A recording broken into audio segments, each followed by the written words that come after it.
Hey everybody, this is Charlie, formerly known as Ox. Unfortunately, due to unforeseen circumstances, the campaign will not be continuing. However, we want to give all of our faithful viewers some of the closure that they probably want. I know we want it. Um, so instead of just cutting it off and not following with the rest of it, we're going to try and talk a little bit with Gabe, our beautiful DM, and see what kind of surprises he had in store for us should the campaign have kept going. We're going to ask him some questions here and there, and he's going to give us a skinny on the major portion of the campaign here. Yes. So Gabe, go ahead and start us off.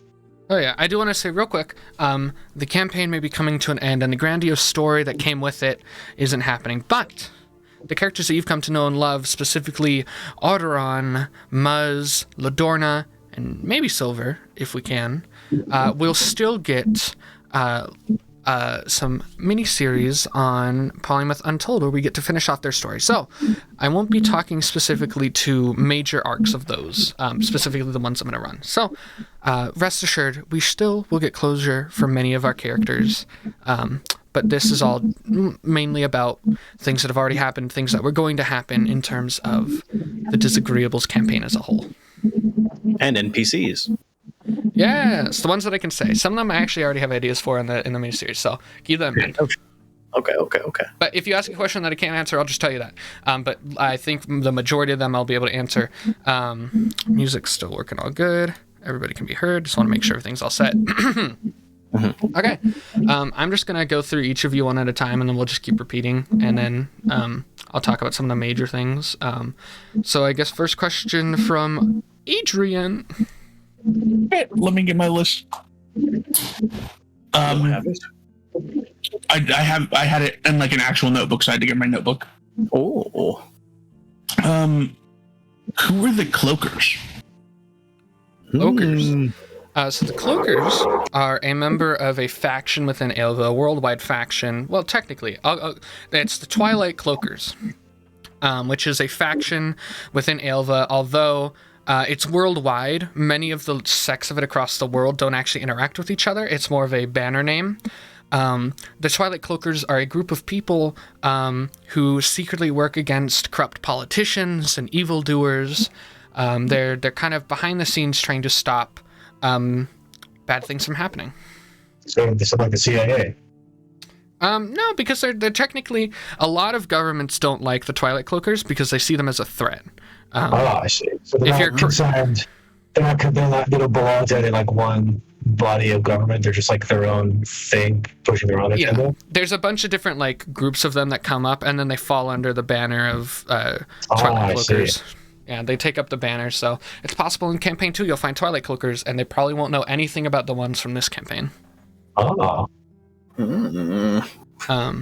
I guess I don't know if we've ever fully confirmed that. There's going to be a campaign 2. We're going to do a full campaign still. Yeah, it's just not eventually. We'll get a full campaign done with the group. Yeah, the Dizagreeables as we knew them are no longer. We will finish their character stories. We'll finish their stories, but the campaign is kaput. Unfortunately. But we've got a lot of really cool miniseries going up. First of which, a series known as Loved and Lost for our debut of Polymyth Untold will be coming out sometime in the next month or two. But yeah, we've got a bunch of little miniseries coming out while we work on campaign 2, because production start a little bit earlier. Obviously, this is a surprise for you guys. Believe us, it's a surprise for us as well. But yeah, so we're not going away for any time soon. There might be a little bit of time between now and that first stuff coming out, but we've got some really cool stuff planned, and it's going to be really fun. Hell yeah, baby. Did you have any follow-up question on the Cloakers, or was it just like what they were, and then you'll ask another one later? So I guess that leads into Jeffin was a cloaker, right? No. Jeffin's a member of the Sworn Swords. Vita was a cloaker. Yeah, Vita was a cloaker. He was a cloaker. Why do I feel like Vita was a cloaker. You never got to know her.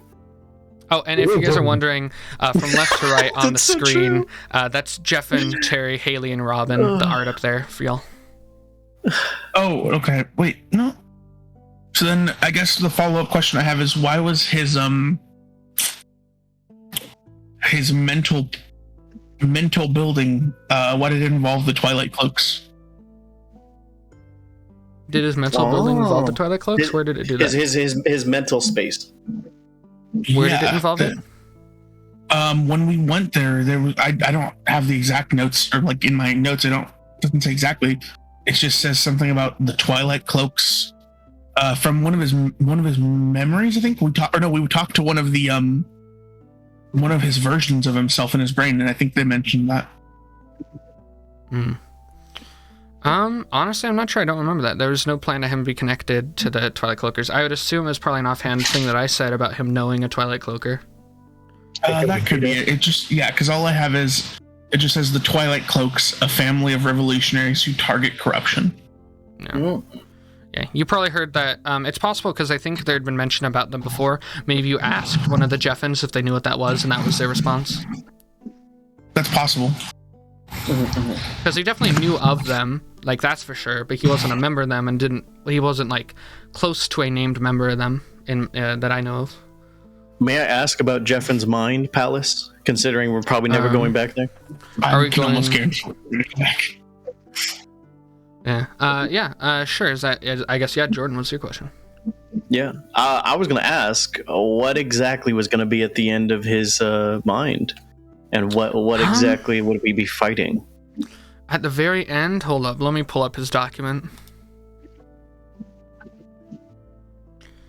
It's under dungeons.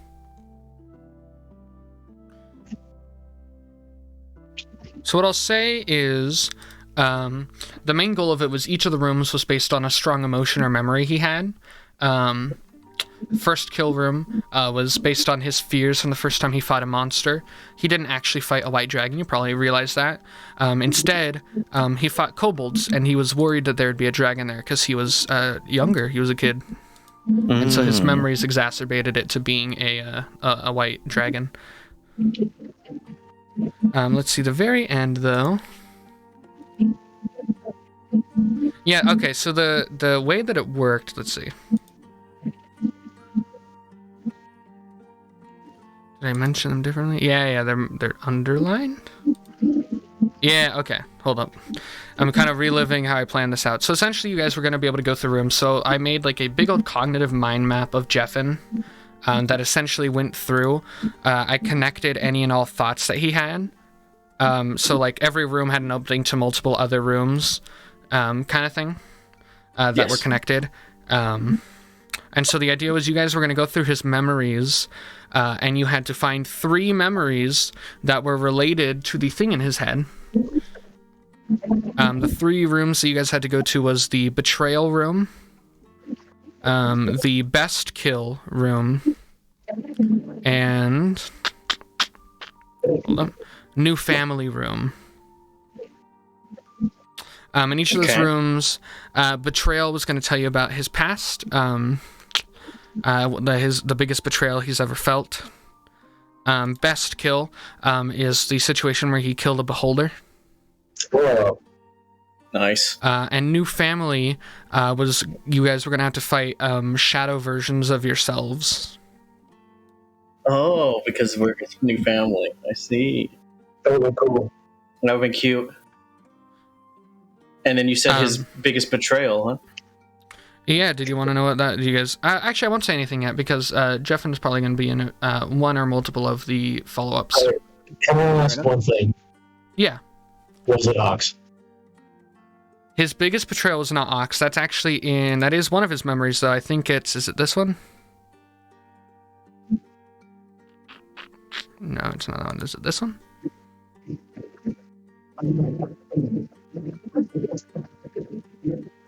Yeah, so there was the Forgotten Room. There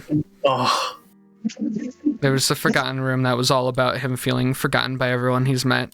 Because your guys' party is not the first time that he was left behind without words. Oh. Stop being cringy, I guess. Why did there was jazz music pop in at this very sad moment? It's a little jazz. It's getting a little jazzy. It's trying to be spicy. It's trying to turn it hot. I switched it. But yeah, there was a note in that room. All of these rooms kind of had a note that kind of was supposed to hint to you what the rooms meant. Yeah. Feeling forgotten is a prison within your own mind. Feeling inescapable, even though the exit is always so near. One who finds himself stuck in this prison becomes lost in life. It's so depressing and dark. Yeah. Yeah, I mean, yeah. So that was the hint to the puzzle? No, it wasn't a hint to the puzzle. It was more of a thing. If that room specifically, if the room is slept in, the party will shift and awaken in a random room. Okay. And you from that room could enter new family, alone, and father. So there was nothing stopping us from just continuing. Yeah, not all of these rooms had a big old barrier. Some of the rooms just had an effect. There was like resting rooms. Like I think I've said before, if you guys had not left, if you guys had been there 2 seconds after Ardron died, you would have opened up to the love room. The love room literally just has, it's entirely safe, and there's a hot spring in it that if you bathe in it, you get 20 temporary hit points. Would Ardron still be dead though? Yeah, but you would have been in an area where you could have tried to revive him from that room. Oh shit. Yeah. Yeah. And then it's one in kind of there, like a shit kind of thing. Jeffin always felt safe in her embrace and cherished the thought of a long life with her. No. She's budding. But to name all, if you want me, I can just name all the rooms that were in that area. Okay. Sure. There was Friend. Ox. Actually, no, it's not about Ox. Is it me? I won't say because you might get to talk to him about it. There's a room called Friend. Lover, which is different from the love room. The lover room is based on someone he loved in the past. There's Ox. I can tell you the quotes in each of these rooms. In the Friend room, it was "Speak my name and face my flame." In the lover room, it was actually it was part of the puzzle. The quote was actually part of the puzzle, which I was actually really happy with. They fell in love. They did not last. They fought as one. And you had to match those statements to some tapestries about the person he loved. Jeff and Ragnar once loved his friend and fellow mercenary. I'm going to bleep that for now. And most of all, they remembered each other. To activate the monoliths, the party had to decipher the phrase in the letter. But yeah, that's the lover. There was the first kill room. You did that one. There's the heartbreak room. There's literally the heartbreak room. There's a perpetually crying Jeffin literally holding his heart out of his chest that you had to help. He's deeply broken, man. You had to convince him that it was worth moving on to pass that room. No. Love's magic fades, a tale of woe is born, a lover's heart is touched by shadow. When blank left Jeffin, so too did his hope for love. Repeating cycles never fade. It's too sad. That is sad. Poor Jeffin, buddy. Oh man, I'm glad. Yeah. His rough exterior leads to a gooey inside. Yeah. Betrayal. Jeffin learned of Blank's betrayal here. At his and Blank's cabin in the middle of summer. Hidden in the bushes, he saw the two as one, and the betrayal he felt could shake villages. He felt as if a piece of him had been missing. Damn. And that room was actually cool. It was a forest where there was a cabin, and if you guys entered the cabin, you would have realized that the cabin was a mimic. And you guys had to fight the cabin that you were already inside. A whole cabin mimic. Jesus Christ. It's fucking scary. That sounds terrifying. Alone, That's best some kill. fucking Monster House bullshit. Best kill didn't have a quote because it's literally just you fight Beholder. It was a very easy room. There's the Druid room. Let's see where the quote is. Jeffin's mind twists with the ideas of what is and what could have been. It was a maze that you guys had to get through by. You would hear a fake thing one of you have said to him and a real thing you've said to him, and you had to kind of decipher what you thought was true. Oh shit, that would have been neat. And that would have led you the right and wrong way. Damn. I was really happy with the dungeon. There was the Hunter room, which is... Wait. Can you tell us some of the things that we would have had to remember? Yeah. Yeah, so I didn't want to make any of them too crazy, because then you guys would have been like, well, what the fuck? Why would I remember, like, I said the instead of the, like, that kind of thing? Yeah, honestly, I probably remember just one of them, there was one for each person. So Ox's was, oh, hey, buddy, what's up? And aren't you that guy?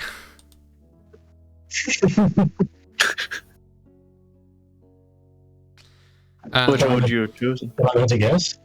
Yeah. Yeah, you Go can. ahead. I think I said, "Hey, buddy, what's up?" I don't remember saying that. Yeah, you did. Yeah. So, You said it Okay. when you found him on the rock while you were climbing up to see what was going on with everybody in the when the cave-in happened. You found him just in the Yeah. wall, and you were like, "Oh, hey, buddy, what's up?" yeah, I was gonna say because I can't remember. I can't remember. Are you that guy? I can't remember any context where Ox would not have known who Jeff was. Mm-hmm. Like after like either seeing him or meeting him in cursory, I think, yeah. What was Adrian's? Oh, Arteron's? Yeah. Arteron's was, "Hey, can you pass me that?" And it's okay to be sad. I forget what the first one. I'm pretty sure it was the first one. I don't think that was. It was the first one, sadly. Yep, sounds like Arteron. You want to hear Ladorna's? Yeah, sure. Hit me with it. Ladorna's was, "Give me all your money, and I'm glad to have you around." I like to think it was. I like to That's think it very was. I'm glad to have you around. That's correct. Yeah. You never tried to rob Jonathan. They try I to was like, rob yeah, him. Freaking, you nasty. yes. But yeah, that was that one. And if you followed them all correctly, you went to the love room, which was the restroom. And if you didn't, you went to a different. Yeah, it was the whole thing. There was Hunter. That one was a weird puzzle. Hunter was a weird puzzle. I don't even remember it fully looking at it now. Oh, that was actually a cool one. You guys were in a tube that was slowly filling with water, and you had to basically, there was a hatch at the top. You had to wait for the water to fill the room, and so you guys couldn't breathe. And then you had to, in the correct order, there's machinery on the ceiling that opens into a small room that can fit one medium humanoid. Inside is complex machinery, a lock, and a door further inside. So first you had to make an intelligence check to get through the wires, then a dexterity check to get through the lock past the wires, and then a strength check to open the final door to get to the next room. Holy shit. All while you were going to be fighting, I think it was every 2 rounds another thing would join. So at first you would fight a sea lion, and then a basilisk, and then the last one was a juvenile kraken could fight Holy you shit. if you took too long. Juvenile Kraken. Holy fuck. The next room was Mother. It's actually a room that looks exactly like Jeffen's house in his original town. It's a restroom. Unless if the party speaks in a way alluding to them not wanting to be there, it will create multiple angry versions of the Mother, disabling all monoliths until the party defeats them, and you have to fight for Medusa. Oh, wow. Zeus. God, I hate this place. Yeah, basically, if someone said something like that, they would have freaked out. The next one is Father. Uh-oh. It's another version of Jeffen's house, but it's all grayscale, and there's an evil thing there. A sire of insanity to fight. What the fuck's a sire of insanity? D&D monster. Look it up. Oh, okay. Well, thanks. And then the last one was Forgotten. And then once you did the 4 rooms that you needed to do, the reason I said that is because I forget. It's been so long since I wrote this. I know. Once you get through all of those, you would have gone to a last room, which is where you would meet his keeper, the actual keeper. Yeah, the actual keeper. And the keeper is going to let you know that he didn't. I think I told you guys already a little bit that he didn't have anything in his mind. There was no spy in there. There was nothing in there. Yeah. So, But he did have a psychic connection to something else that you could sever. But you had to go find. This was leading to a big story thing. He was connected to something else, and there was a plot that would send you to South Ilson to find a lantern that was kept by the 7 sisters. The lantern! Oh, shit! Oh! Oh! Jordan knows things. I do know this thing. We'll talk about it. We'll get to it because I want to pull that up on screen to show everybody that shit. Oh, fuck. Okay. There's some really cool foreshadowing stuff that I had going on that Jordan kind of picked up on. Yeah. Did anyone else have anybody else have another question? I asked mine. Yeah, I think guess it's next would be Charlie's turn. Charlie. Charlie's turn. Yeah. I have a question. I think Adrian, you wrote it down for me. What was the question? I don't remember. I just saw what was something. Oh, I am not sure. I have 15 questions. Oh, you stole my question from me then. So I don't know. Just come from Adrian. Then I'll ask something else. Who was there decided on? Was there a BBEG that was decided on, and if so, who was it? There was 3 Ooh. possible BBGs. Okay, who were they? So the first one was a character that probably would have been introduced in Tintle, who Adrian knows, named Ekla. Ooh, fuck Ekla. Small villain from the dissed? first campaign, but Oh, was minor then, and I wanted to really develop him. Basically, a victim of abuse who then kind of just went insane. Okay. And was going to be the leader of the Cater of Mist. Leader of the Cater of Mist. Who's that? Who's that? The Cater is the third organization that was working with Malcolm and That Destiny. Destiny was a part of. They were Malcolm and touched on Magister. yet. Yeah. They weren't touched on where we were in the story, but Yeah. like you mentioned, but we didn't really know that much about them. Yeah. They were mentioned quite a few times because I have that written down, and that's really good because that was a question I almost thought of asking of what's the deal with the Cater? Yeah. The second BBG was the original Ladorna. Oh, What? Oh shit! That would have been insane. Yeah, oh my god. The original idea there was while you guys were in Killimont at a illustrious party trying to do something, which I'll allude to later. I think it was going to be Arteron was going to be lured to a balcony because I found him to be a threat. Arteron was going to be lured to a balcony, and technically, I guess, quote unquote, the real Ladorna was going to come out disguised as Ladorna and try to throw him off the balcony and kill him. Why was I a threat? We'll talk about it. Okay. Probably the book. I'm guessing something with your book. And then the third BBG was, and these were all possible. I was going to change them based on what seemed like the best story because I think it's more fun to do it that way. Yeah. And the third BBG was Bellator. Oh, That's what I thought it was leading to at a certain Well, I'm point. assuming Bellator corrupted by Zerzgot. Zerzagot. Yes. There was a Okay. few things. I'll get to like more specifics, but there was a really cool reveal scene of Bellator being an atrocity. Oh fuck. I had a scene where, the entire time you guys are in Killimont, you guys were going to get being fucked with by some unknown force, and it was going to be like this really weird thing. You're like, what the fuck is happening? Like shit was going to start missing and all that kind of stuff. And when you guys finally caught up with the thing that's been doing this to you guys, there was going to be. I was going to try and coax someone into I was going to try and coax I think Ladorna into saying like, why are you fucking with us? And there's going to be a thing where this mound of ooze was going to turn into like a slug thing with Bellator as the torso, and it was going to be slowly forming, and it was going to be like, don't you know, Ladorna? I don't want to fuck you. Oh my god. That'd be funny. That one very good.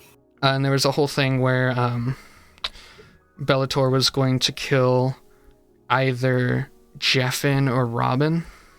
If Levi continued to be Bellator, I'm guessing that he wouldn't be the BBG. No, obviously not. Yeah, obviously not. Okay. He would have been an atrocity for sure, though. Oh, never mind. I was going to ask a question, but then I realized I asked it before and got an answer. It's fine. No worries. Did I Adrian? answer your question? Yeah. That's perfect. Okay. Awesome. That's Adrian, crazy. you're That's next. crazy that we had Hey, 3 fucking cool fucking. That's cool. The next Yeah. one that I have is what were the Dizagreeables specifically picked by the Lords of Nihil to be their eyes? Right. Okay. So what happened there, and this Ooh. gets into some of the bigger stuff. This is some of the inciting incident shit. When the Ebon Mirror was cracked by Jayton Daihun and Zerzagat was freed, the other lords weren't necessarily freed themselves, but had a moment, just like a split second of they could reach out while this like severance was made. And essentially, you guys leaving Wahalev and going to the mainland, they saw as their best opportunity to spread. And so they went to all of the souls that were on that ship. Whoa. So like all the this is before the gnomes, right? Yeah, so this is when you guys left Wahalev. This is when you guys were on the ship, leaving, going towards Ravenscrook. It infected 7 people who had a soul. Lidorna, we'll get to it in her thing. I'm not going to talk about that. It chose Ox. It chose Arteron. It chose Bellator. It chose Silver. It chose Jeffin. It chose Terry. And the last one, it chose Stuart. Oh yeah, I think that's Stuart. Stuart ended up being like the goal. And then I guess the follow-up that I had was, which of the lords picked who? I have that. I also have that, funny enough. I know that one. Well, you don't have it fully. You don't have the names. You just think you know the symbols. I thought mine had a name. Do you know the name of yours? I thought so. I mean, we know. I have all the names. I helped Brennan with his. I put my book away, so my packed next to leaving it, but I don't know what it is. Right. I don't remember what At it least is. I had. Okay, tell me if I'm wrong here, Gabriel. Ready? Okay, hold on. Let me pull it up. Okay. To session 2, The Great Escape. Okay, hit me with it. Okay, Azaret is the Silent Eye, aka Stuart. Okay. You got Zerzagot, the Pestilent Sea, Bellator. You got Jalin, the one who only sees, Arteron. Jarkbon, the Star of Anger, Ox. Hyla, the Crown of Mists, Silver. Go, the Son of Fortune, Terry. And Ororat, the Forced Flame, is Jeffin. Yeah, that's correct. Yeah. me fucking got him. So that's why I was so crazy about the lantern, because the Forced Flame, that's what's real quick, connected to Jeffin. I'll pull it up on stream and I'll put it in chat. I'll put it in chat for you guys first, and then I'll put it on stream. Stream recording. This was actually hinted at in one of the art pieces I got done. Artwork. Oh shit. Marietta. Oh, actually, where is it?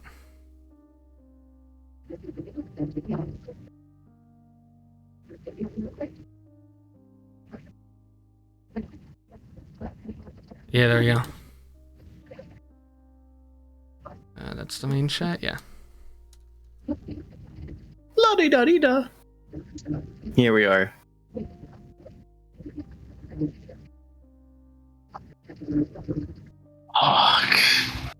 Yeah, so he's been using this as, what was it, the Instagram thing? What was it? I changed it, but yeah, no, this is the Magistar Corporation's logo. And you'll notice that each of the 7 symbols in the logo correspond to the 7 lords. So yeah, they all tie to each other. You can see the mirror back there, the sun, the crown, the star, the dragon, the lantern, and the key. And these were the allusions to, or literally the objects, basically the MacGuffins of the campaign that you guys were going to have to find to stop the main villains from opening a portal to Nihil. And that was the tear, right? Yeah, Yes, so the to tear is a stop the tear. prophesized thing. So, okay, I should mention the villains weren't necessarily planning to open the tear. They were actually trying to prepare humanity to do it, but albeit in a very flawed way. Okay. So they were still villains, but they had good intentions. They wanted to prepare humanity for the tear because they found it to be an inevitable thing that couldn't be stopped. But they were doing it by abducting and killing people and turning them into atrocities. So Destiny, I'm guessing, was legitimately trying to help people in a shitty fucking way. Yeah, but he's also a shitty person. You were actually going to end up fighting him. So, okay, first of all, he wasn't a sea elf. Ooh, what was he? Destiny was actually a drow, and there was going to be an adventure where you guys had to delve into the Dark Hollow to find his mansion and kill him and take the pieces of the shards that he had. Whoa, shit. I was saying, I thought it was weird that Destiny wasn't the BBET, except for So we had to kill him at one point. He was going to be a big fight. He's a boss fight, but he wasn't a BBG. He's always been like he's up there in terms of power, but he's never been the leader. Yeah. Huh. Didn't we almost kill him in that one episode that Dylan was in? Yeah, kinda. Yeah. He got away though, didn't he? Yeah, he did. I think we ended it before we finished the combat. I think we were all like, all right, fuck this. Yeah. But yeah, there's your answer to that. I think that was Adrian's question. That was. Let's go on to Jordy. Alrighty. I was going to ask why did Laura go with Destiny? Yeah, Laura went with Destiny because he holds over her a promise. She's a fallen angel, and she made a deal in the past to serve him when she was a younger child. Oh shit! Because she joined. She's a member of the Kishu Monastery. She's a I forget the exact term right now, but she's what Ox is, a cask. Yeah. Okay. And she was best friends with Alfreshton. Yeah. She was best friends with Alfreshton, and when she was tasked to the job with Alfreshton to find the shards, Destiny was like, hey, yo, remember me? Your soul is, like, stolen if you don't help me right now. Yeah. So she was kind of forced into servitude, and like, a lot of Tintle was you guys trying to help her, while also she couldn't stop herself basically from doing things. Neat. Alrighty. Okay, now my question: who would have wanted to fight in a 1v1, Ox or Laura? Ox or Laura? Yeah. Probably Ox in the end, but it could go either way, but probably Ox. She was a big dummy wammy. Yeah, she's thick. That would have been an epic fight. Yeah, it was cool as fuck. Probably would have had to fight her too. There's plans for fight. There's plans. This was back when Bellator wasn't taken. There's plans that like you guys were gonna infiltrate a big party, and during that, Bellator's gonna get asked to dance by some random woman. And midway, like when the woman dipped him, it was gonna turn into Laura. Wow. Cinematic scene. Shit! That would have been really nice. But yeah, so yeah, that's that one. Charlie. Oh no, that was Charlie's question. That was that was my. I thought you asked the 1v1 on Laura. Yeah. Oh, the fight. Oh, the fight. That was my question. Yeah. All right, Adrian. I gotta think. Do I want to go for like the big late game questions right out the bat? I'll say, regardless of what you ask, once we get through the questions, I'm just going to lay out what the rest of the campaign was going to be, in case you guys miss anything. I get you. Okay. Cool. Plus, some of them have already been. I had so much answered as goes. Yeah. I was wondering about like Destiny and shit too. Yeah. Why was the plague following the group? Because you guys were connected, and that was the only way it could spread was through the people it made its connection with. You guys were literally spreading the plague. You just couldn't get it yourself. I see. Very interesting.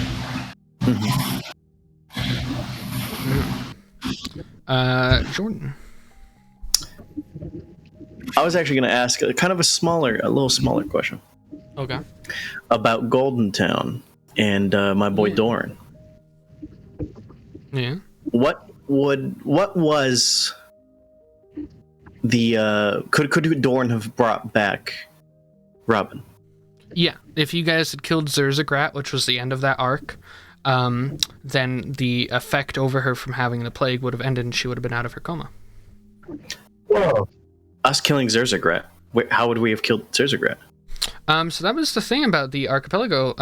Every time you guys killed a baron and took a shard, you were weakening him for the final fight. Oh. So you didn't actually have to kill all the barons. Obviously, the NPCs leaned it towards that way so that you guys would have an easier time. But I know you guys, and I knew you might skip it if you felt like you didn't want to. So it just would have been a much harder fight. So essentially, the archipelago arc. So there was 2 more places for you to go. You guys had already gotten 2 shards. You'd gotten from the floof and from the sneak. The last one was the sleep, and that was at the Magister dig site in the Sleeping Sea. Wow. And at the dig site, you would have found a bunch of papers and stuff. You would have actually ended up going to the astral plane, which I thought was a cool thing to just go crazy. You guys were essentially going to find a portal made by one of the Circle of 8, Connor Hustenstein, and you were going to find his mansion in the astral plane, and you guys were going to go through his mansion. Holy shit. There was a map of Old Sovereigndal you could have found, and it would the map of Old Sovereigndal had marks on where some of the items were from the cater. Like where some of the Lord items were. So it was going to mark like where the 7 sisters were. It was going to mark because this isn't happening anymore. I'm going to nix it from your thing, Ox. The Star of Anger was marked in the swamps. Oh, where my daddy was? Yeah. Yo, daddy. But yeah, so what was the... Oh, wait, it's not my turn. Sorry, continue. no, but yeah, that was the arc. You guys are gonna go there. You guys could have gone to Leule, where you would have met Ardoron's parents, and you can, well, his mother specifically, and you can ask about that with another question because that's a whole nother thing. And then the end of it was you guys were gonna have to find a way into the secret tunnels in the volcano of Mount Teme, and in the epicenter of the volcano, you had to fight Zurzagrat, and you had to use the ritual that Ardoron had just figured out the last session we had, that ritual to seal someone away. You had to use that on Zurzagrat. That's the only way to fully defeat him. Okay. So I actually had a question about the ritual then, if you guys don't mind me jumping in real fast. Yeah, that's fine. I don't mind. What was the sacrifice needed for it? Ox. So there's actually a table. There's 3 possible sacrifices for whoever did it. The first sacrifice was you lose full memory of one member of the party. Oh. Okay. The second sacrifice was your soul. Okay. And the third sacrifice, actually, let me pull up my notes on it.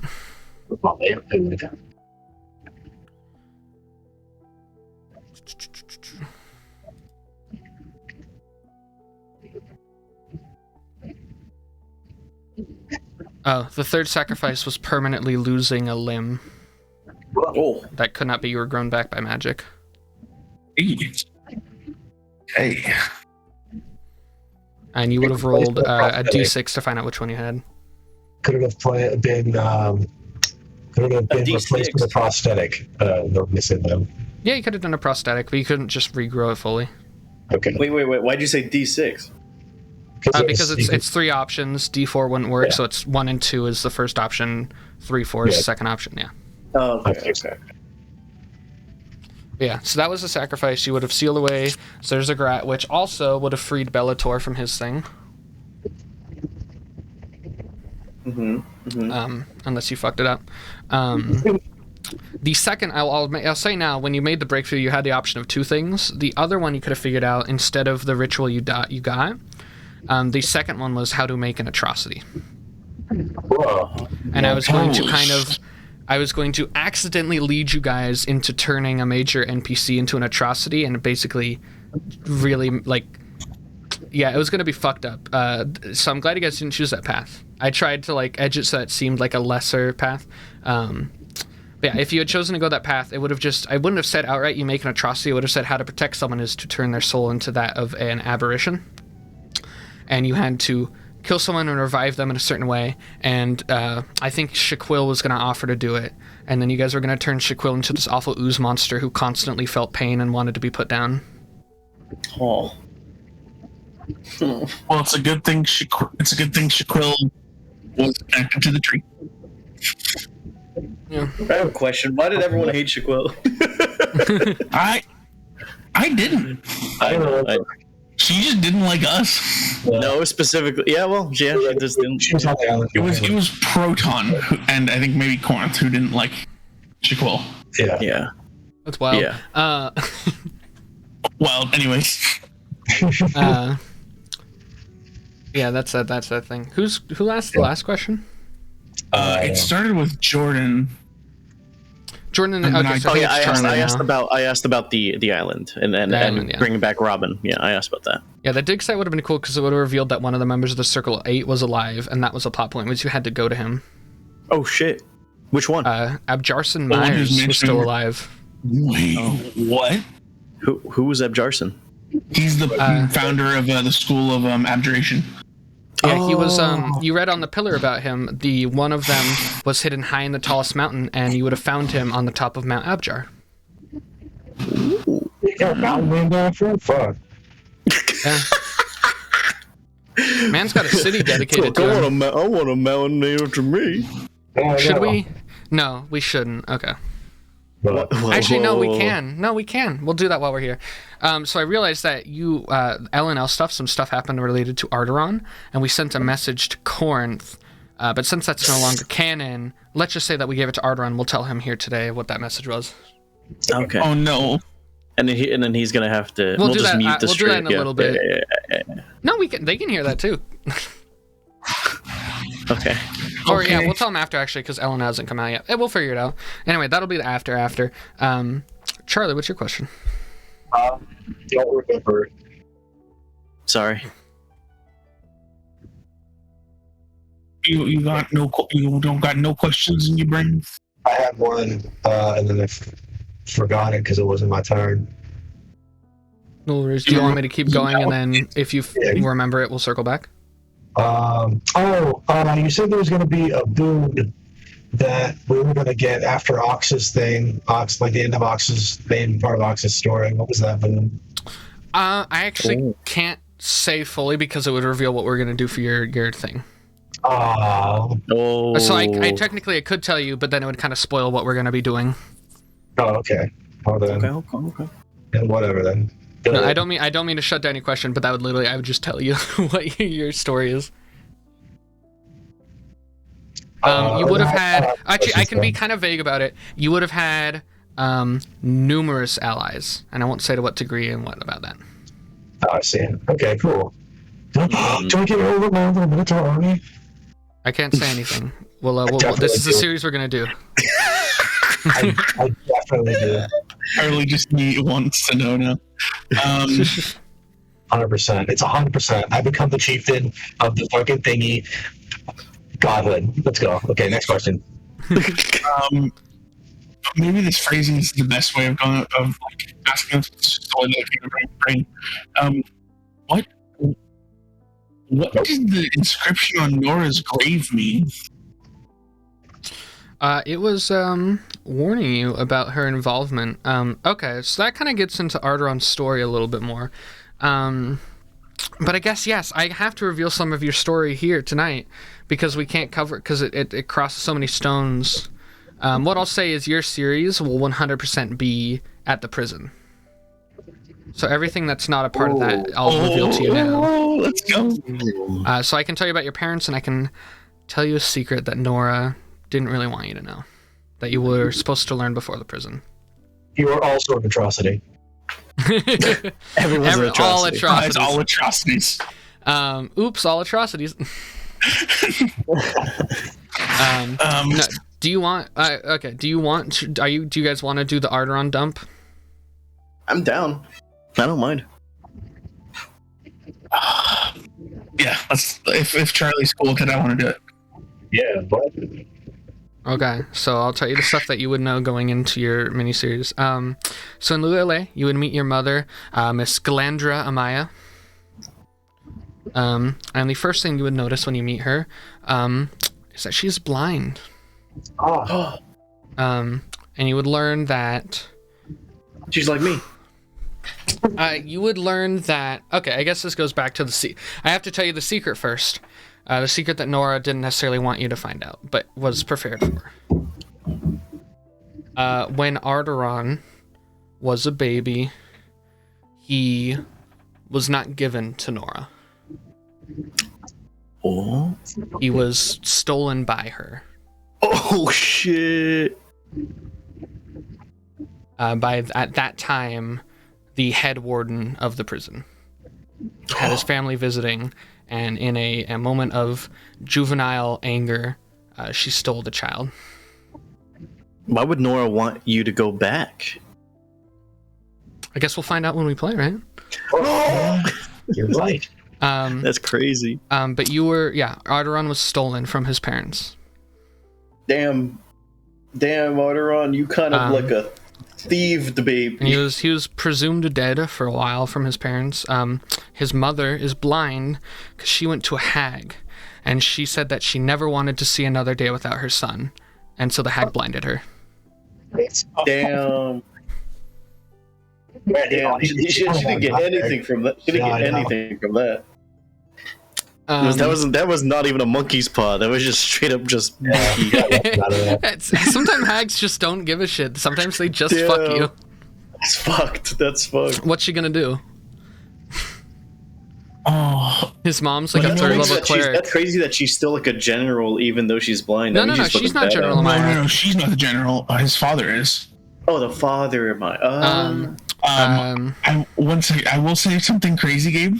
Mm-hmm. As we started getting into my story a little more, I started getting the feeling like, oh, I don't think I was taken, or I don't think I was given willfully.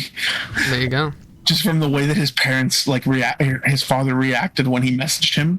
Yeah, Nora do be kind of a bitch. Nora do be fucking crazy. Guess we'll find out in the miniseries. Yeah, I guess so. Oh, Nora's slowly becoming a worse and worse person. But yeah, you would find out there's gonna be a really sweet scene where your mother just wanted to like hold you and was like apologizing for not protecting you. We all have like horrible abandonment issues, I noticed.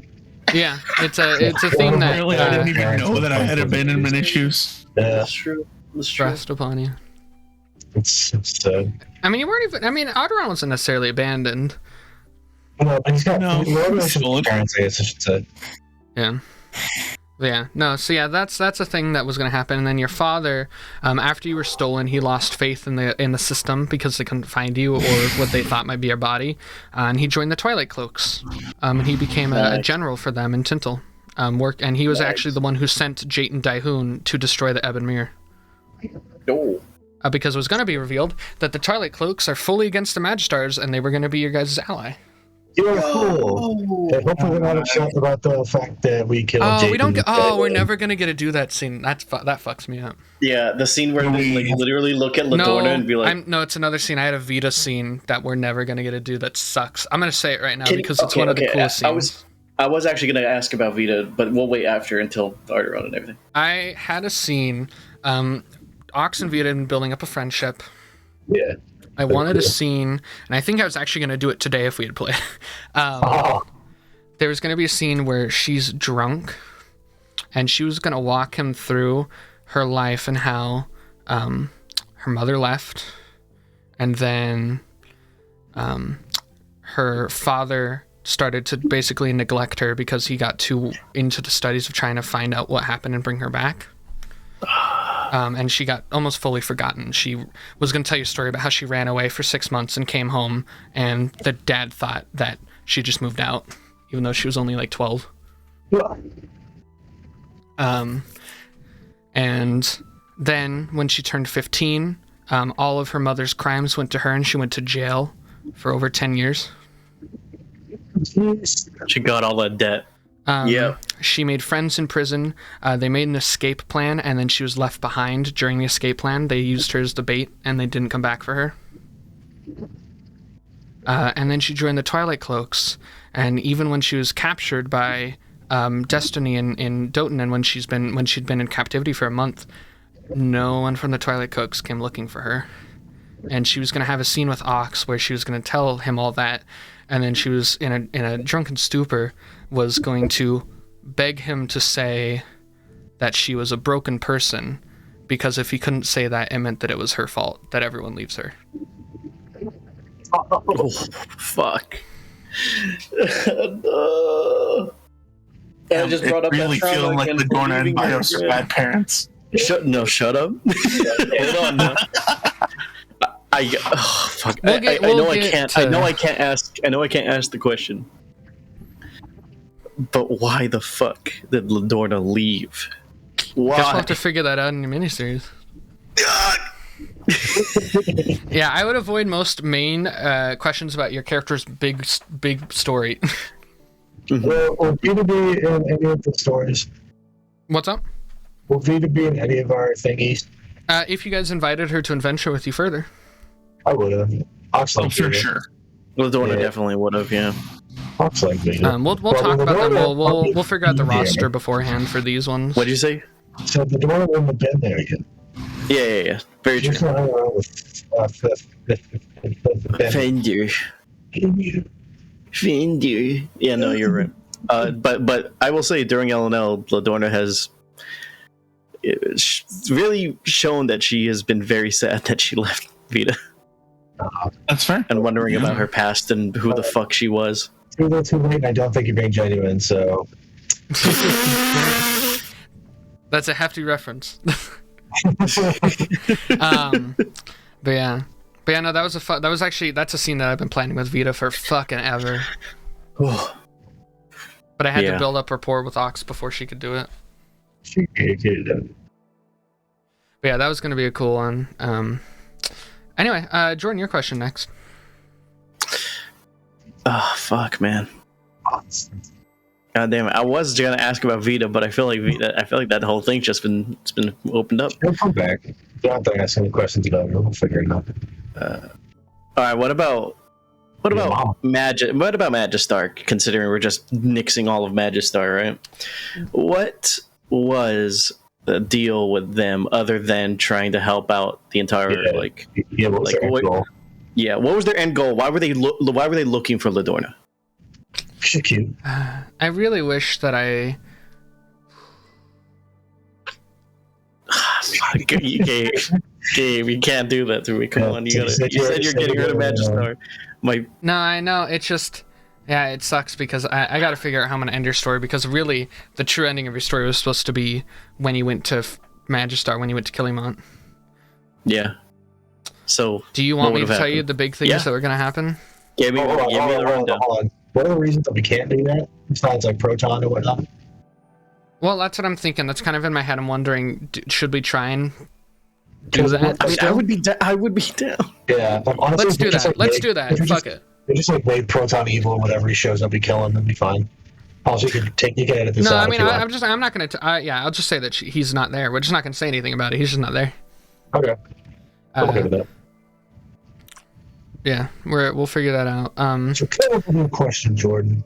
So don't even. Okay, I'll get a different one. I'll get a different question. Get a different question. I won't even ask about Gaudium because I did want to ask about Gaudium, but I'm not going to ask. Part of your mini-series because that's like that's your character story.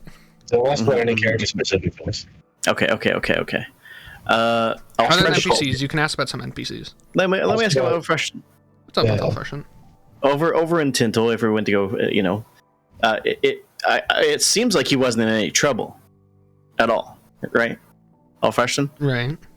We had to deliver a message from the monks to Elfreshen, and what was that message again? It was from Ox that you guys had found one of the shards. And we had to deliver it to Elfreshen as well, right? Like the message that we found. He was also working on finding more realm shards, so we could meet up with him and gather information. Okay. Yeah, Ox was sent to go help him in that quest or whatever's going on in Tintle. Mm-hmm. What was his quest? What was he going to tell us about? He was just meant to find the stone. Like he had a sister. Elfreshen had a sister. And when they were young, he used to actually be he was a diplomat. So first of all, he's a changeling. He used to live in Lionsgate, a bridge city.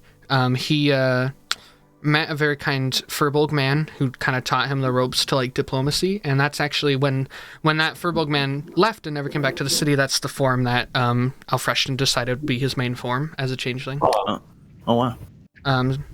And he became a diplomat in Viltal, and he did talks with I forget the name right now because I'm not looking at the map. The dwarvish dynasty that lived nearby that had been like fucked 3 times over. That was where the Almville was taken and shit. Like they're not very trusting, and he was the like sole line of like trade with them because he was able to break through that shell. His sister had always lived a troubled life. She was a rogue. She was a criminal. Essentially, she came to him one day and was like, "I fucked up real bad, and I can't stay. I don't know where I'm safe." And Alfreshton, being the kindly boy he is, gave up his life, his job that he had, to join her in going to the Kishri monks for a new life. Oh, okay. And not a year later, she stole a bunch of their artifacts and took off in the night. Well, Yeesh. And he has not talked to her since, and he had already kind of taken the vows and become a part of it, and Moonswallow realized that as a changeling he'd make a really good Akrives, and he invited him to become his pupil. And then he found out he had a knack for entertainment and storytelling, and so they made the Golden Quaddles as their kind of fake name to travel with, and they recruited real commoners who weren't Kishri to be a part of it. And then him and his snake companion, you guys remember him, Teshuin, the one that did the card reading for you guys, that's the only other Kishri monk there. But recently, when you guys went there, you're going to find out that Alfreshton took on Firena as his pupil for Kishri. Oh, Firena. As me, Firena. Firena. Oh my god, I forgot what she sounded like. Yeah, and I remember her. She sounded like a 15-year smoker. Hey. Yeah, I mean, I like it because it reminds me of Dr. Girlfriend from Venture Brothers. I love it. Yeah. Oh, honey, yeah. I love you. All the same. Should I guess I should hit you guys with the Alfreshton stuff. Oh shit! Is there like a bait and switch with Alfreshton? There's not a bait and switch. It's worse than that. Oh no, he dies. He was very likely going to die, and I'll describe the way in which he was going to die. Oh. Alfreshton was going... Before you do that, could we have saved him? Possibly, yeah. Everything is open-ended. I just kind of I had a very strong idea of what the party was going to do given the options for what they needed to do in Tintle, which we'll get into, and it ends poorly for him. Oh. There was going to be, so essentially in Tintle, you guys find out that there's a shard there. Alfreshton's gonna be like, there's a shard here. It's going up in a bidding war from very rich families, and we need to sneak in to that bidding war, and we need to somehow get the crystal, get the shard. And that was your guys' whole thing in Tintle, was you guys were gonna have to go around. You're gonna have to find out where it was happening, what families it was, how you could sneak into it. Because I was gonna make it hard, like a full-on like actual heist, not just like roll a good persuasion check at the doors. You had to like make fake identities. You had to figure out how you're going to look, how you're going to act.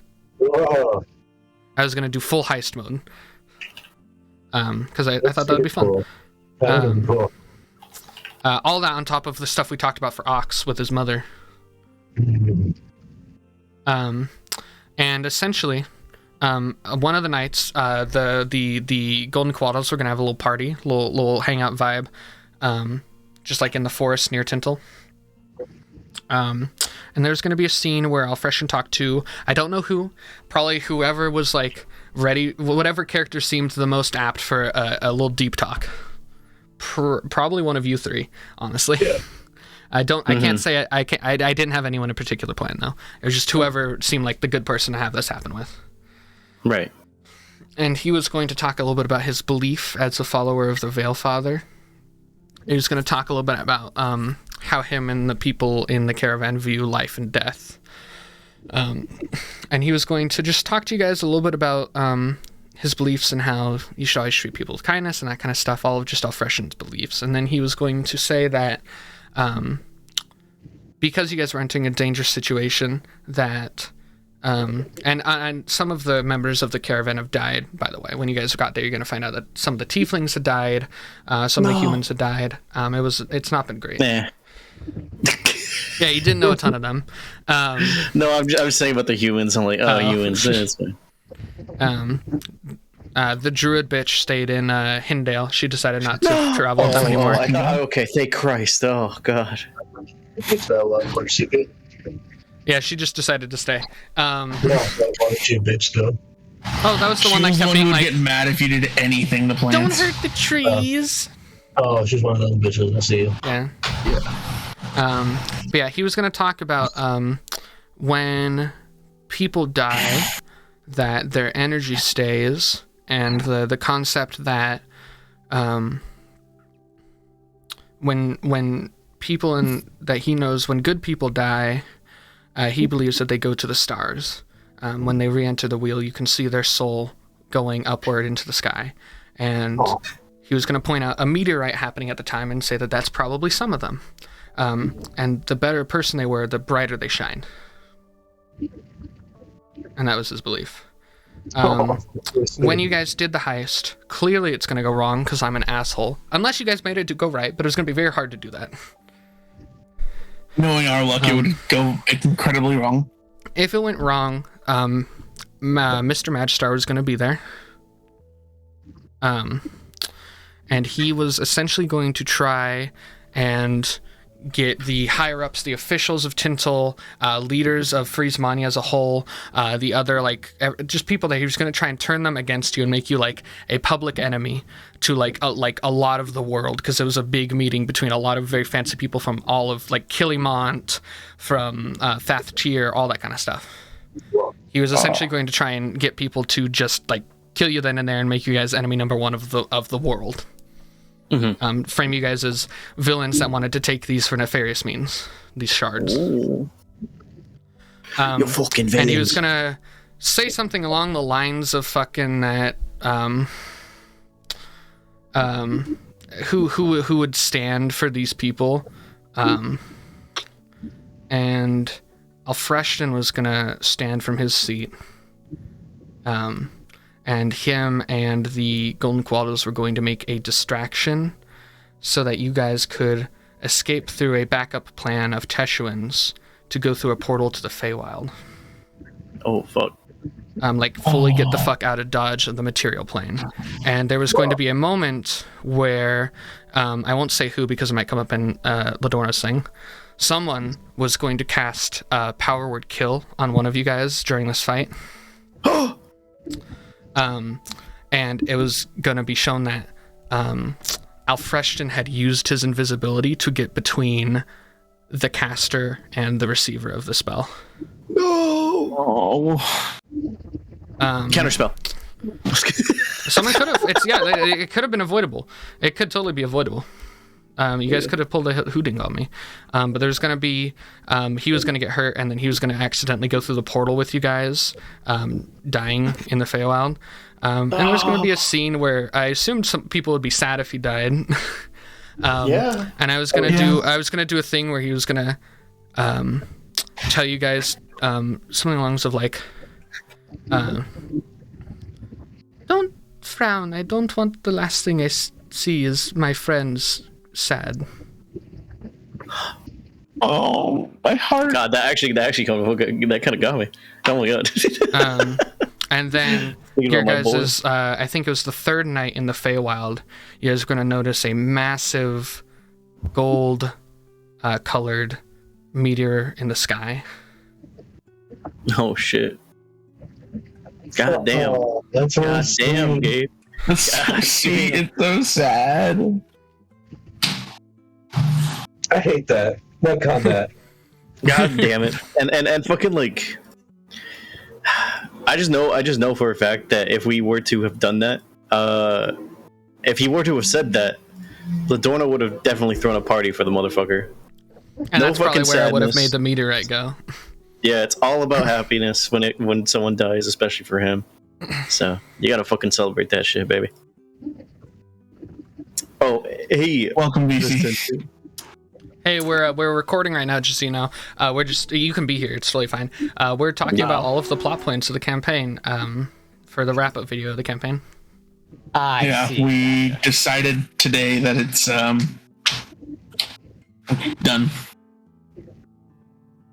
it done You can be here if you want and just listen in. You don't have to say anything, or you can leave if you don't want to listen. But Cool thing is, though, we're going to do a bunch of, going to wrap up all our stories as best we can. yes, We're gonna do a mini series for each of the characters to like wrap up that character story without mentioning the main story. Also, I guess I'll get on joining you guys for LNL. Yeah, eventually. We'll figure that out. We'll discuss the like semantics of all that. It just means it's possible. Gonna be longer. We'll figure that out because the other possibility is we finish LNL as intended, and then it's just a separate series with Ladorna. So we'll figure it out. We'll figure it out. Gotcha. So we'll talk to everybody. But anyway, I was just describing how Freshen was gonna die. That would have been fucked up of me to do. But it also would have been pretty impactful because he was gonna basically like entrust you guys with stopping Magistar from doing whatever they're doing. All right, I will let you guys do your thing. I'm gonna just lay. I'm just gonna go lay into bed. I've had a long evening, so. Fair enough. Have a good night. Sleep well. Well, bye. Bye. But yeah. Anyway, yeah. So that was Elfreshen's arc. Wait, what do you guys feel on that? And that was obviously you could have stopped it. Clearly, that was never set in stone. Yeah. If anyone had counterspell, that would have been fucking tight. I don't think any of us would have had it at the time. What if I put my shield in front of the thingy? Well, we would have had to see. It's not happening now. But I mean, here's the thing: if someone like got in front of him, even, or like dodged out of the way, and then power would kill, like touched us, but we didn't have below half hit points, we would have been fine, right? Is that how that works? Yeah. No, it's not you below have half under point. 100. Yeah, if you're under 100, you die instantly. Okay, so it probably wouldn't have targeted Ox. Well, I don't know. Yeah. I don't plan it. I don't meta game like that. It would have been whoever. Probably realistically, it would have been whoever had been taking the most hits because they know that they need to be slightly down on their health for it to work. Yeah. So whoever's been clearly getting fucked up would have been the target of the spell. Oh, that probably would have been Ox. Who knows? Well, I don't know. After every combat we've had, it might have been me too. That's because you keep putting yourself on the front line, you goofball. I don't. That's the thing. Yeah, you do. Not always. But yeah, that was also Freshness thing. I thought it would be very cute, and the whole meteor thing would be very just like strange. And then that was part of the campaign was you guys are going to be enemy number 1 of the material plane, and you had to literally get the fuck out of Dodge to another plane of existence and go through the Feywild. What? We would be enemy number 1 of the material plane. That's crazy to think. Wow. Crazy. Everybody wants to be fucking dead. Except for like the Twilight Cloak, like your allies that you have, but like government leaders, especially since they would be like all 5 of them. Yeah, because all the governments are against you, and then of course we basically have a nuke at that point. Yeah. Yeah, I mean Sladal would be like, "Hey, aren't those the terrorists of Hindale?" Whoa. Only one of us was tried for terrorism. No, I know. And allegedly terrorists. And he's not even here anymore. Exactly. Yeah, you don't know. I will speak on Ardron, your plan to make a deal with Oraton Savelsh and Mistral Somnus. That would have fucked you guys. It would have. They know about Magistar and they're actually actively working against it, which would have seemed great, if not for the fact that Mistral Somnus was a double agent working for the Cater. Fuck. Okay, that's good. That's another question of mine that I had. Yeah, she was gonna fuck you guys hard. It's a good thing I didn't go back to Anvil. Yeah. Oh, speaking of Anvil, what's up with that girl that Adrian had like a thing with? We'll get to that. Okay. We'll get there, I guess.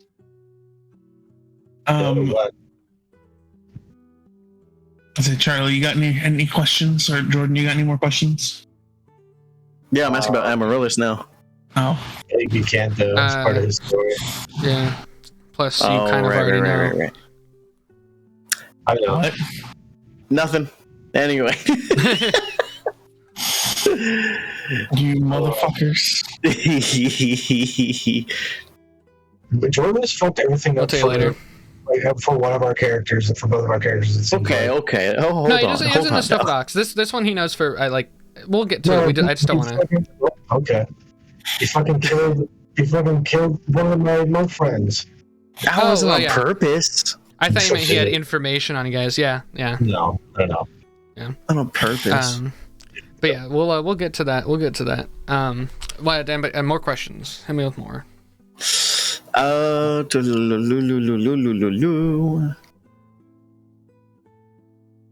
What was Robin asked Doran to go retrieve her? I think it was like a portrait. Oh, I actually showed the others that while you're getting a drink earlier.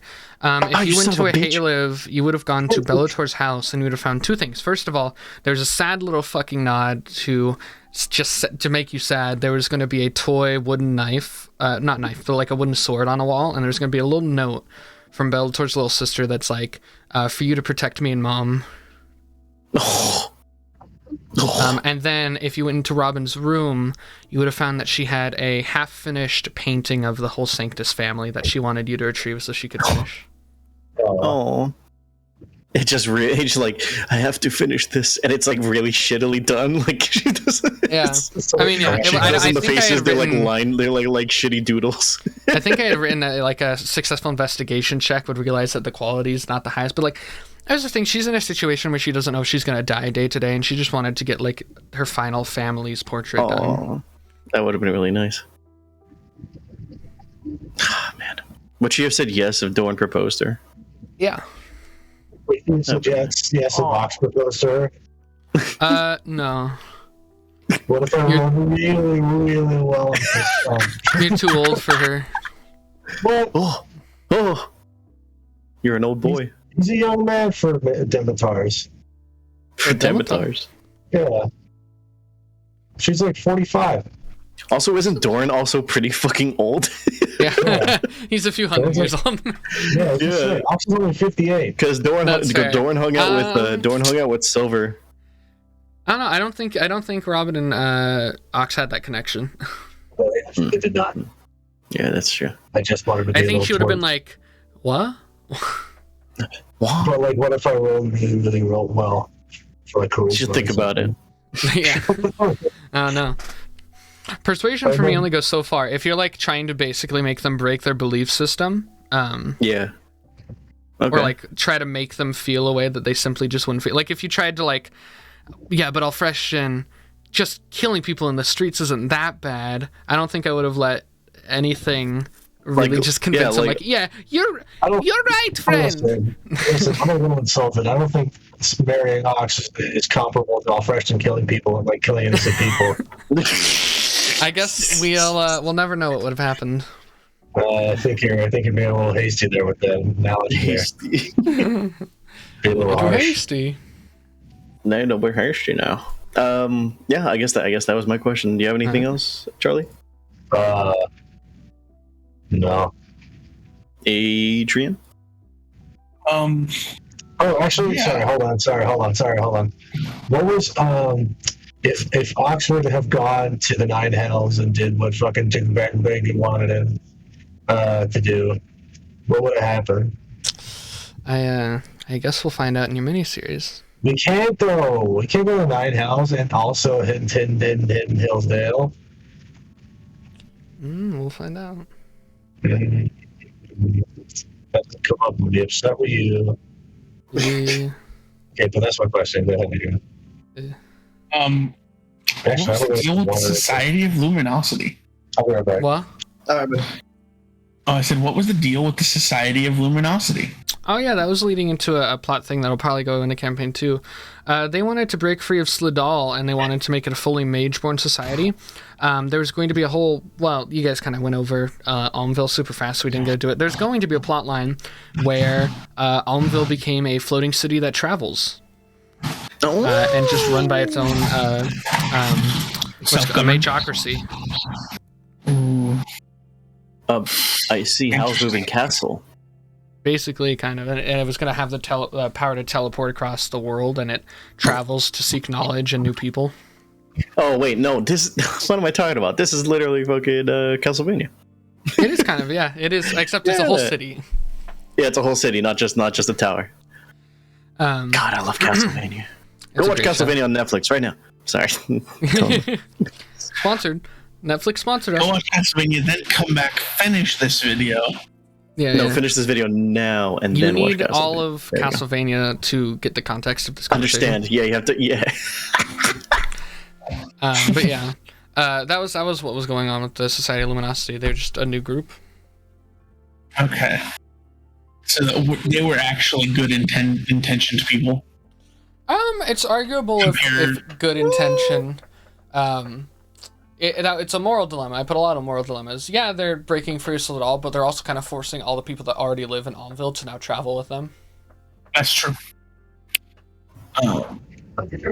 Yeah, I thought it was going to be way worse. I thought it was going to be some the Society of Luminosity is actually working for one of the corporations.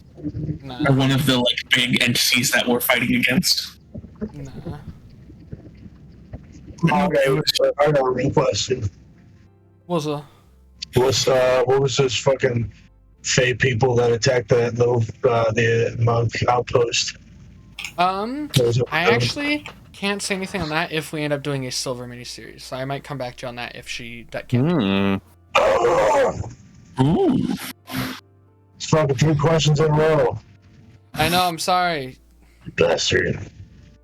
Think of another one real fast. Yeah, what was the door to steal? Fuck! Shit. Where's Ox's children? Hold up. Would that be great? Reveal 80 sessions in. Oh shit, I gotta pick up my kids from school. Ox Shit, I'm 6 days late to pick up my kids from school. Ox has a fully formed family who's taking care of them on the side, but you guys aren't paying attention to them. Wait, it's my weekend. Fuck. Oh my god. Campaign it's the character. entire time he was in Kinra, he was just swapping out weekends with the kids. Sex wife. Yeah. Ox would never Get married. Okay, so he would get married, he just wouldn't get divorced. Okay. Yeah. Alright, next question. And once you guys have run out of questions, I'll just kind of run through what the campaign was gonna look like. Yeah, I think I'm kind of out. At least I haven't gotten anything else in my tiny brain. It's pretty tiny. Yeah, it do be. I think if I have anything else. You took one of my questions, I said it, and then you wrote it down, and I don't remember what it was. I don't know which one it would have been. I don't know. You said you wrote it down. It's probably one of the later ones. I don't know.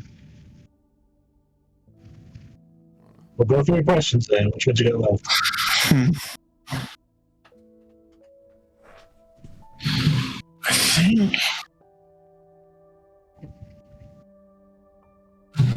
I think I'm out. I think I'm out of questions at the moment. Out of questions, motherfucker.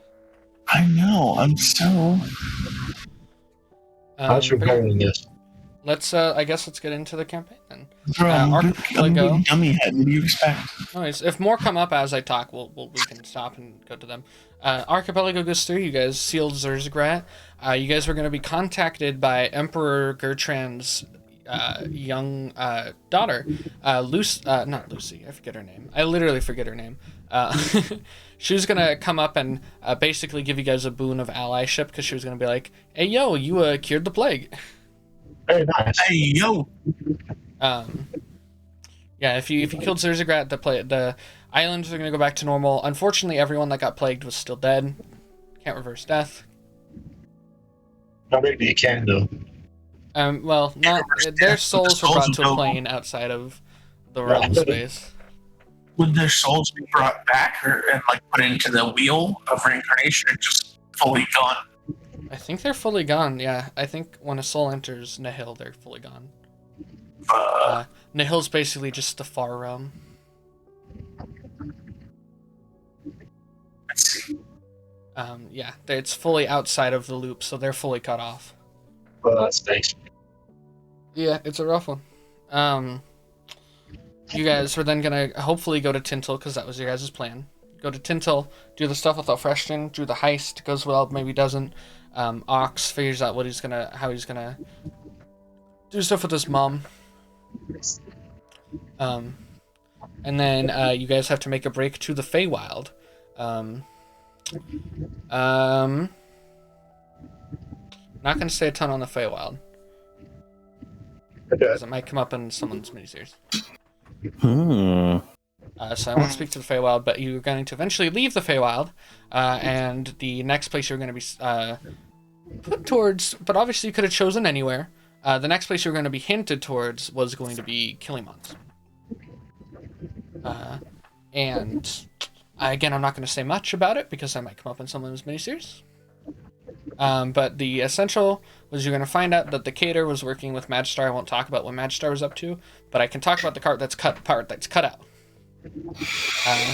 The Cater was using Magistar to make these atrocities to build people up, and then they were just gonna kill all the Magistar people, and use it for themselves once they got to a point where they could. Oh shit! The only barrier to that, though, was that Gaudium wouldn't tell anybody about how to make atrocities. Oh no! So they couldn't kill Magistar yet. But that's not happening anymore. And then you guys were gonna find out that the Cater is the true villainous evil.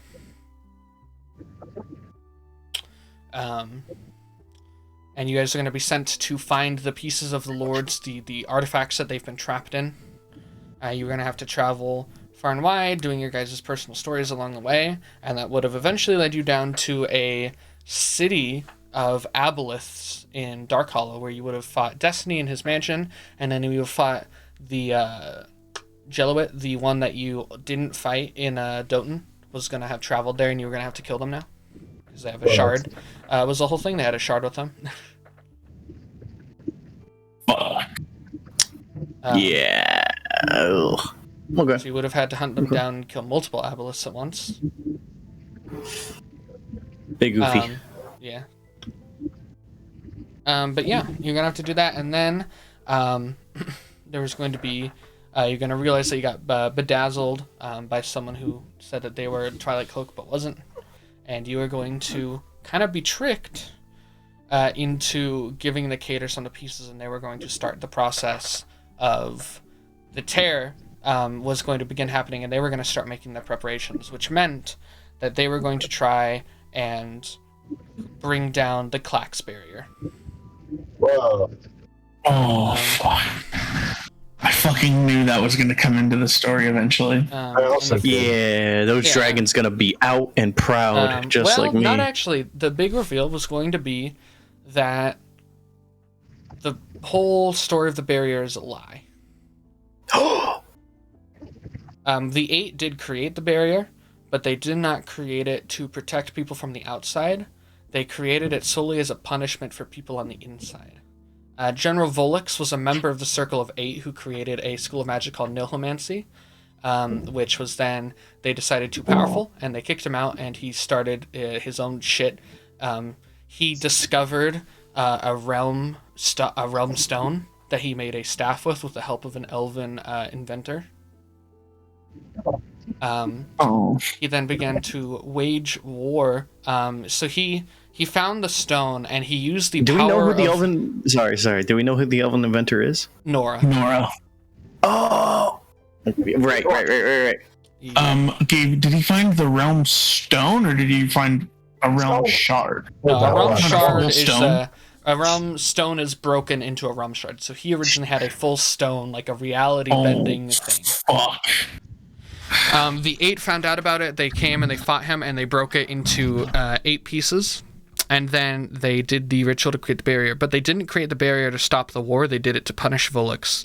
Because what Volix had done with the stone, originally, he had used it to summon a force from Nihil. And he summoned something that had no name, eventually named Bezit. From Nihil. Yeah. Oh, fucking Christ.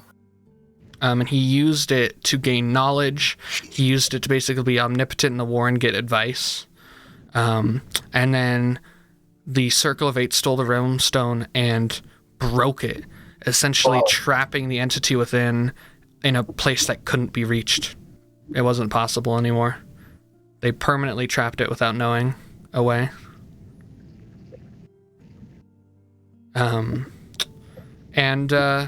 then they created the barrier, but when the barrier came down, you guys were essentially going to be able to see it. The barrier didn't stop the army from coming out. When Volix had created the portal to Nihil, he had left a small opening that grew, and when the barrier came down after 1,000 years, you guys are going to find out that all of Clax was Nihil, like it was all going to be plagued.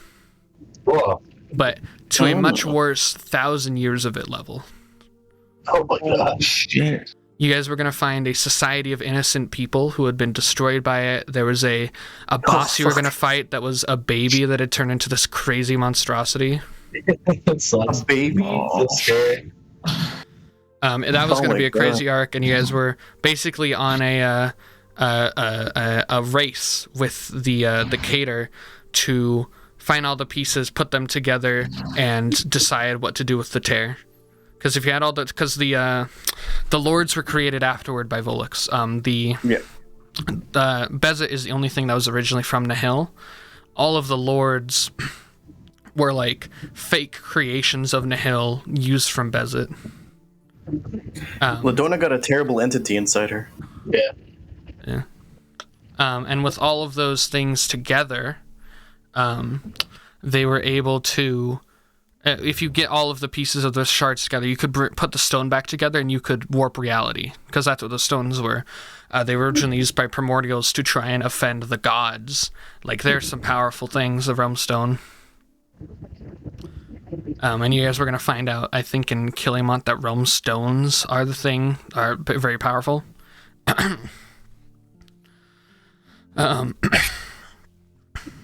Of course, in Clax, you guys were going to go through and see some crazy shit. It's going to be very spook, and then you guys are going to be on the race to the end.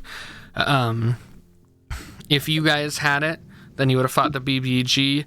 If the others had the star, like, whichever person had the stone, if you guys had the stone, you could have made one wish spell, and then did your BBG fight.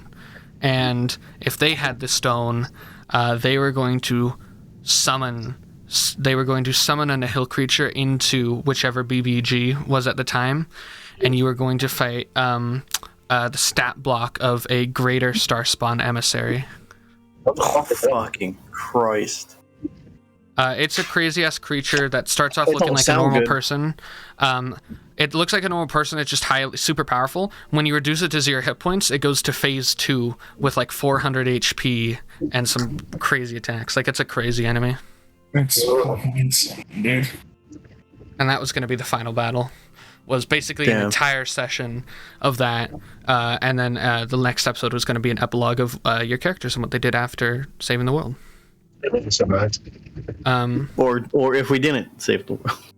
Yeah, I mean, the goal is that you save the world. I probably would have allowed some bullshit to make it happen, because that's a really downer ending. If you get to the final battle, and then it's like, and then you died. Yeah, and then everybody gets like fucking wasted, like one shot in. Yeah. But yeah, so it would have been some stuff like that. There's obviously some Bezit development to happen during that. I don't want to say anything on it, though, because it might come up in one of the miniseries.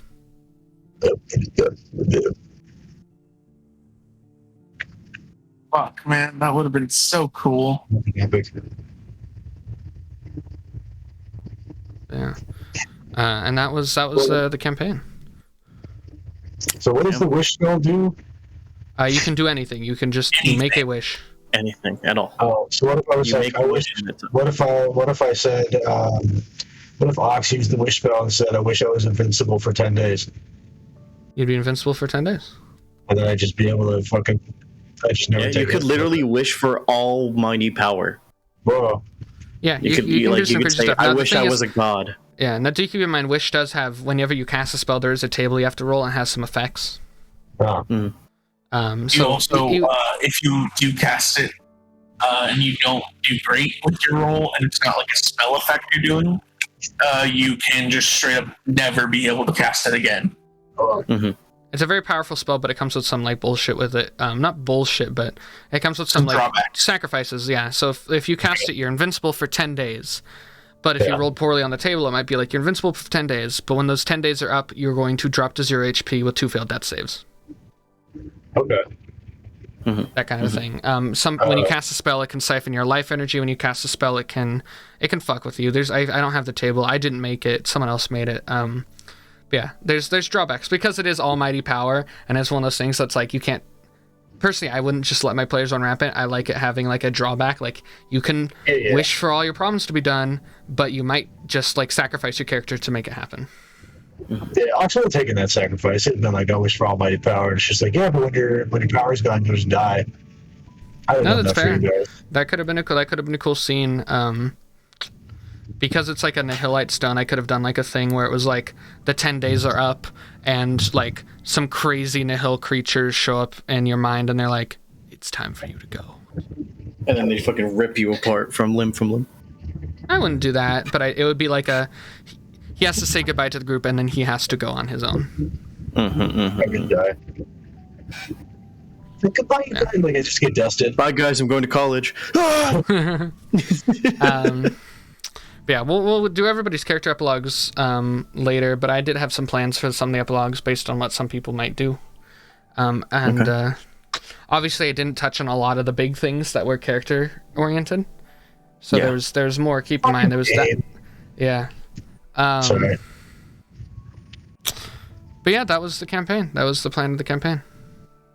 Well, it would have been a wild ride. And I'm just glad I got to spend the time that we had. Yeah. Mm-hmm. Yeah. Who's ready to see some artwork though? I am. Bittersweet way to. Actually, hold up. I think we can end the recording because I think we said everything I need to say, and I might use some of these art pieces for miniseries. Well, no, there. I'm just telling you guys that this. I think I'm gonna end the recording before I show you. So, yeah,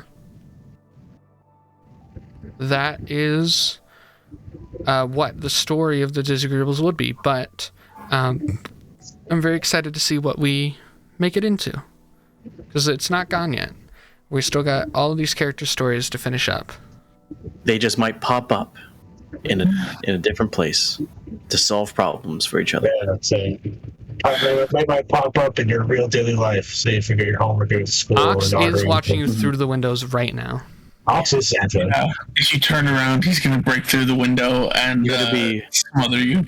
You're gonna be looking at cereal, and you're just gonna see Ox's face behind the first box you pick. I'm so mad that Ox doesn't get to fight the Bagman no more. The Bagman? Yeah. Don't worry, we'll figure. Don't worry. We got a second campaign coming, and I already told you I've got a little bit of Bagman plans. Yeah, I wanted Ox to fight it. That's fair. Yeah, we'll figure it out. Okay. Anyway, we're gonna leave you guys. Thanks for watching the Dizagreeables, and